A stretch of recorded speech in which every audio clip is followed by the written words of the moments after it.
తనతో తలపడి కాని గెలుస్తానని నమ్మకం నాకు లేదు. ఎందుకంటే అతను వేరే లెవెల్లో ఉన్నాడు.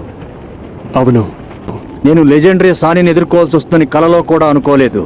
మనం తనతో తలపడితే ఉచియా వంశం మాత్రమే కాదు, మిస్ట్కు సంబంధించిన 7 కట్కదారులు కూడా భూస్థాపితం అయిపోతారనిపిస్తుంది. అవును, తలపడితే ఖచ్చితంగా ఇద్దరం చనిపోతాం. అది ఎవరికీ అంత మంచిది కాదు. మన వైపు ఇంకా చాలా మంది ఉన్నా కూడా ఆ ఫలితం మాత్రం అస్సలు